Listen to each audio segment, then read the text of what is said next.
오늘 강좌 시간에는 알람 액션에 대해서 알아보겠습니다. 알람 액션의 기능은 게임의 딜레이를 만들어주는 역할을 하는데요. 게임의 딜레이는 어떤 거를 말하는 거냐면 주인공 캐릭터가 총을 발사할 때 총알이 발사되는 그 간격 있죠. 그 간격을 조절하던가 아니면 마법을 쓸 줄 아는 캐릭터가 마법을 사용한 후 다시 재장전돼서 발사되는 상황에 시간의 간격을 조율하는 역할을 하는 게 알람의 역할입니다. 그럼 알람의 액션을 사용해서 딜레이를 조절하는 방식에 대해서 알아보겠습니다. 알람으로 딜레이를 만들기 위해서는 어떤 행위가 먼저 일어나야 그 행위에 대한 딜레이를 만들 수가 있겠죠. 그래서 obj pp1이라는 이 오브젝트가 스페이스바를 누를 때마다 obj shoot라는 이 오브젝트가 발사되는 오브젝트의 흐름을 먼저 만들어 보겠습니다. 알람 액션을 지워주고 스페이스바를 눌렀을 때 메인 1에 있는 이동 오브젝트 생성 액션을 선택해 줍니다. 그러면 이렇게 룸의 오브젝트를 생성해서 개발자가 원하는 방향으로 오브젝트를 이동하게 해주는 이 액션의 기능이 활성화가 되었죠. 첫 번째 있는 메뉴에 버튼을 클릭해서 obj_shoot라는 오브젝트를 선택해 줍니다. 그리고 두 번째 있는 메뉴와 세 번째 있는 메뉴, 출력하는 위치를 나타내는 이 메뉴는 그냥 건너뛰고요. 그 다음에 네 번째 있는 얼마의 스피드로 오브젝트를 이동시킬 거냐는 메뉴에 3이라고 입력할게요. 그리고 마지막에 있는 메뉴, 어느 각도로 날아갈 거냐는 이 메뉴에 0도로 날아간다라고 표시를 할게요. 그 다음에 현재 기준 체크를 합니다. 이렇게 하면 obj pp1이라는 이 오브젝트가 스페이스바를 한번 눌렀을 때 obj_shoot라는 이 빨간색 오브젝트를 3의 속도로 0도로 날아간다라고 이렇게 표시가 되어 있죠. 이 현재 기준의 체크박스로 인해서 obj pp1이라는 이 오브젝트의 기준으로 오브젝트가 생성이 되는 거죠.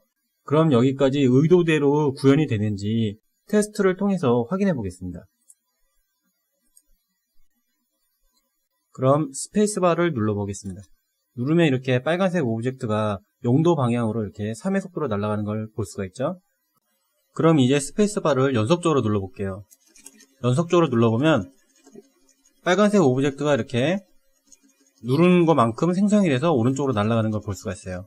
이런 형태로 게임에 적용한다면 게임이 제대로 밸런스를 맞출 수가 없겠죠. 왜냐하면 총알이 무수히 발사가 되니까 그냥 몬스터가 근처에 오기도 전에 죽을 수 있는 확률이 굉장히 높죠. 그렇기 때문에 이거를 딜레이를 줘서 이런 식으로 이렇게 일정하게 나가게 해주는 역할을 하는 알람을 적용시켜야 합니다. 그래서 딜레이를 만들어주는 알람을 넣어 보겠습니다. 딜레이를 만드는 방법은 여러 가지가 있는데요. 그중 알람 액션을 사용해서 딜레이를 만드는 두 가지 방법에 대해서 설명해 드리겠습니다. 첫 번째로 변수와 알람 액션을 사용해서 딜레이 만드는 법에 대해서 설명해 드릴게요. 변수를 사용하려면 먼저 변수 선언을 해야겠죠. 그래서 어드 이벤트를 눌러서 생성 이벤트를 선택해 줍니다. 그리고 변수의 액션을 불러와 줍니다. 선언할 변수의 이름은 delay라고 지을게요. 그리고 딜레이라는 이 변수의 수치값은 0이라고 넣을게요. 그리고 확인을 누릅니다. 그리고 스페이스바 한번 눌렀을 때 이벤트를 선택해서 if문 액션을 선택해 줍니다. 첫 번째 있는 메뉴에 delay라고 딜레이라는 변수를 넣어줍니다. 두 번째 메뉴에는 0이라고 넣어줄게요. 그리고 세 번째 있는 메뉴도 이 옵션 그대로 놔둘게요. 이렇게 하면 딜레이라는 변수값과 0과 같을 경우 if문에서는 참이라고 판단을 하면서 바로 밑에 있는 액션들을 실행시키게 되는 거겠죠. 그 다음에 if문의 영역을 지정해 줘야 하기 때문에 스타트 오브 블럭과 엔드 오브 블럭을 선택해 줍니다. 그리고 이동 오브젝트 생성 액션을 클릭해서 아래로 드래그 하면서 if문 안으로 넣어줍니다. 그 다음에 변수 액션 하나를 더 활성화시킵니다. 첫 번째 있는 메뉴에 delay라는 변수 이름값을 넣어주고 그 값은 1이라고 넣어줍니다. 그리고 확인을 누릅니다. 이것도 클릭을 한 다음에 드래그로 if문 안으로 넣어줍니다. 그리고 메인 이 메뉴를 선택해서 알람 액션을 선택해 줍니다. 이렇게 선택을 하면 알람 액션이 활성화가 되는데요. 보시면 두 개의 메뉴가 존재를 해요. 첫 번째 있는 메뉴는 얼마큼의 딜레이를 만들어 줄 거냐는 건데요. 이 딜레이의 수치는 룸 스피드 30 있죠. 룸 스피드 30이라는 이 스피드의 속도에 영향을 받아요. 그래서 룸 스피드 30이라는 이 수치가 1초에 30번을 연산 처리하잖아요. 그래서 여기다가 30이라고 입력하면 1초라는 딜레이를 만들어 주는 거예요. 당연히 여기다가 수치를 50이라고 만들어 버리면 알람 액션의 첫 번째 있는 메뉴에 50이라고 넣어줘야지만 1초라는 딜레이가 나오겠죠. 그래서 이 룸 스피드의 영향에 따라서 딜레이에 변화한다라는 거를 알아두셨으면 좋겠습니다. 그래서 현재 룸 스피드는 30이기 때문에 30이라는 수치를 넣어서 딜레이를 1초를 만들어 줄게요. 그리고 두 번째 있는 이 메뉴는 어떤 알람을 사용할 거냐는 거예요. 그래서 이 오른쪽에 있는 버튼을 클릭해 보면 0부터 11까지의 12개의 알람을 사용할 수가 있어요. 그래서 첫 번째 있는 알람 0을 선택할게요. 이렇게 하면 알람 0을 사용해서 룸 스피드 30이라는 1초의 시간 동안 딜레이를 만들어준다라는 알람의 액션이 설정이 된 거죠. 그리고 확인을 누릅니다. 이 알람도 클릭을 한 다음에 드래그로 이품문 안으로 넣어줍니다. 그 다음에 어드 이벤트를 클릭해서 알람 이벤트를 선택해줍니다. 그러면 0부터 10일까지 12개의 알람 매뉴얼이 뜨죠. 그러면 알람 0을 선택해줍니다. 알람 이벤트 안에 변수의 액션을 선택해줍니다. 그리고 첫 번째 있는 메뉴에 DELAY라고 딜레이라는 변수값을 넣어주고 딜레이의 변수의 값은 0이라고 넣어주고 확인을 누릅니다. 이렇게 해서 변수와 알람 액션을 이용해서 딜레이를 만들었는데요. 테스트를 통해서 확인하고 그 다음에 알람의 작동 원리에 대해서 자세히 설명해 드리겠습니다. 스페이스바를 연속적으로 눌러보겠습니다.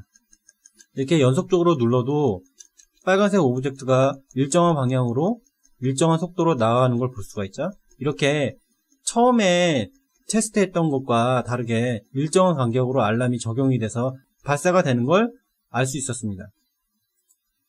그럼 알람이 움직이는 작동 원리에 대해서 자세히 설명해 드리겠습니다.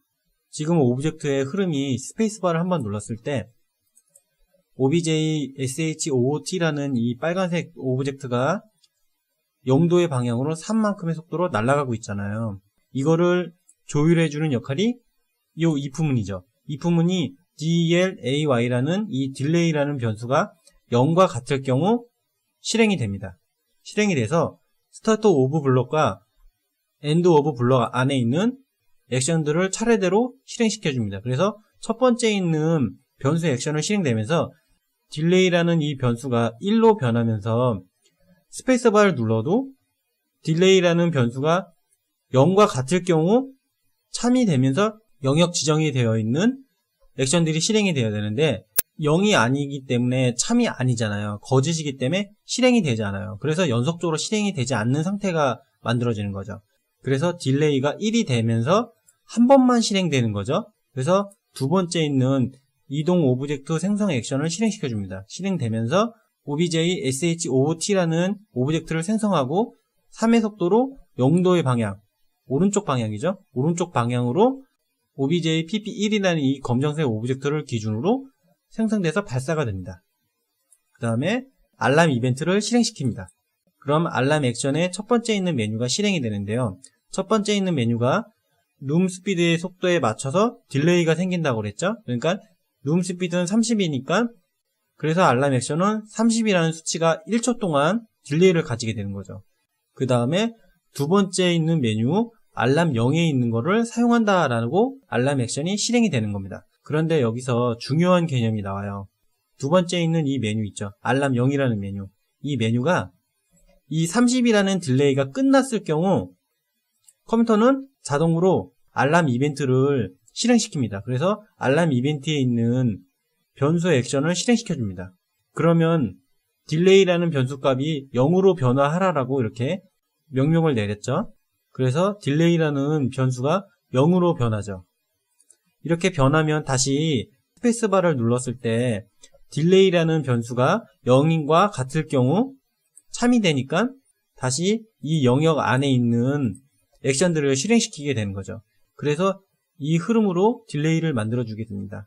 그래서 오늘 알아두셔야 할 점은 알람의 딜레이가 끝났을 경우 여기 두 번째 있는 메뉴에 해당되는 알람이 자동으로 실행시켜서 다른 변화를 준다라는 것을 알아두시면 좋을 것 같습니다. 그래서 첫 번째로 변수의 수치값을 변화해서 알람의 딜레이를 만드는 법에 대해서 알아봤습니다.